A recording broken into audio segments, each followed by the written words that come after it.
سورۃ الفاتر آیت نمبر 34۔ بسم اللہ الرحمن الرحیم۔ اللہ تعالیٰ فرماتے ہیں وَلِبَاسُهُمْ فِيهَا حریر، اور ان کا لباس جنت میں ریشمی ہوگا۔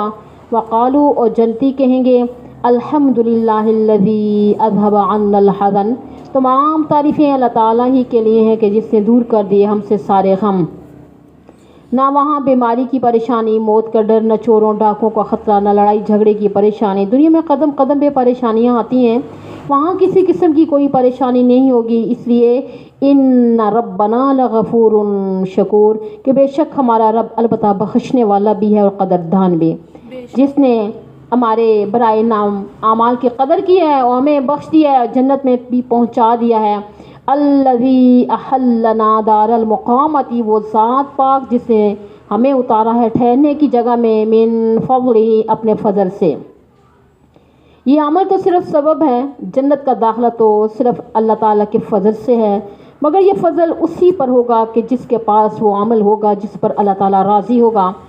حدیث پاک میں آتا ہے کہ کوئی آدمی محض اپنے عمل کی وجہ سے جنت میں نہیں جا سکتا۔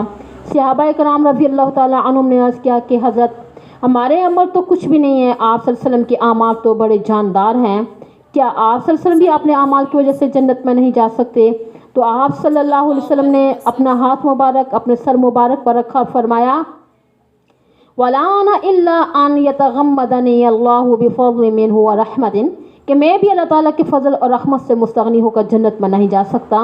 عمل میں سبب ہے، علت اللہ تعالیٰ کی رحمت اور فضل ہے۔ فرمایا لا یمسنا فیہا نصب، نہیں پہنچتی اس جنت میں ہمیں کوئی مشقت کام کرتے ہوئے۔ آدمی کو جو مشقت ہوتی ہے عربی میں اس کو نصب کہتے ہیں، وہاں تو کوئی کام ہی نہیں ہوگا، مشقت کہاں سے ہوگی۔ ولا یمسنا فیہا لغوب، اور نہیں پہنچتی ہمیں اس میں کوئی تھکاوٹ، کام کرتے ہوئے آدمی کو جو تھکاوٹ ہوتی ہے یعنی تھک جاتا ہے، اس کو عربی میں لغوب کہتے ہیں۔ وہاں کوئی کام نہیں ہوگا، تھکاوٹ بھی نہیں ہوگی۔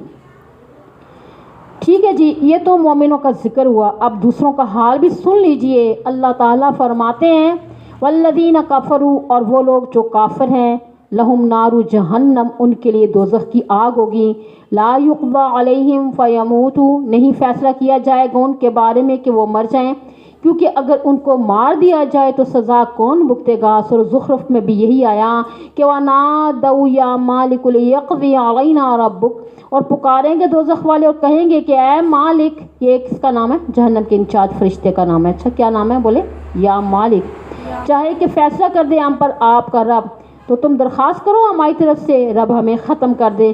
قال انکم ماکثون، فرشتہ کہے گا کہ بے شک تم رہنے والے ہو، یعنی کہ تمہارے پاس اللہ تعالیٰ کے پیغمبر آئے، کتابیں آئیں، اللہ تعالیٰ نے تمہیں عقل دی، سمجھ دی، لیکن تم نے کسی چیز کو پسند نہ کیا، لہذا اب بھگتو۔ فرمایا کہ ولا یخفف عنہم من عذابها، اور نہ ہلکا کیا جائے گا ان سے دوزخ کا عذاب، ہلکا تو درکنار روز بروز بڑھتا ہی جائے گا، اضافہ ہوگا، اور مومنوں کی لذتیں بڑھتی جائیں گی، جبکہ یعنی کہ ان کا عذاب بڑھتا جائے گا۔ فرمایا کذالک نجزی کل کفور، اسی طرح ہم بدلہ دیں گے ہر کافر کو، وہم یصطرخون فیہا، وہ چیخیں ماریں گے دوزخ میں، جیسے کوئی حادثہ پیش آ جائے تو بندوں کی چیخیں نکل آتی ہیں، چیخیں ماریں گے، روئیں گے، اتنا روئیں گے۔ حدیث پاک میں آتا ہے کہ ان کے رخساروں پر گھڑے پڑ جائیں گے آنسوؤں کے گرنے کی وجہ سے۔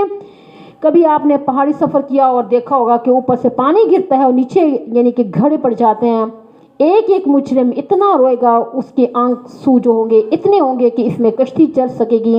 جب آنسو ختم ہو جائیں گے تو وہ خون جاری ہوگا، واویلا کرے گا اور کہیں گے ربنا اخرجنا، اے ہمارے رب نکال ہمیں یہاں سے، نعمل صالحہ، کہ ہم اچھے عمل کریں، صالحہ سنت کے مطابق عمل کریں، غیر الذی کننا نعمل، ان کے علاوہ جو ہم کرتے تھے یعنی وہ بدعتیں، وہ عمل نہیں کریں گے۔ اب یہ کہنے کا کیا فائدہ ہوگا کہ اللہ تعالیٰ کی طرف سے ارشاد ہوگا اولم نعمرکم، کہ ہم نے عمر نہیں دی تھی تم کو، ما اتنی یتذکر فیہ، جس میں نصیحت پکڑتے، من تذکرہ، جو نصیحت پکڑنا چاہتا۔ عاقل بالغ ہونے کے بعد ہر آدمی دنیا کے کاموں کے متعلق بڑا سیانہ ہوتا ہے، چالاک ہوتا ہے، سمجھدار ہوتا ہے، اور دین کے معاملے میں سے کچھ سمجھ نہیں آتی، حق کیا ہے، باطل کیا ہے، ایمان کیا ہے، کفر کیا ہے، نیکی کیا ہے، بدی کیا ہے، توحید کیا ہے، شرک کیا ہے، سنت کیا ہے، بدعت کیا ہے۔ یعنی تمہیں عمر نہیں دی تھی، اس میں سمجھ نہیں سکتے تھے، آج کہتے ہو یہاں سے نکالو۔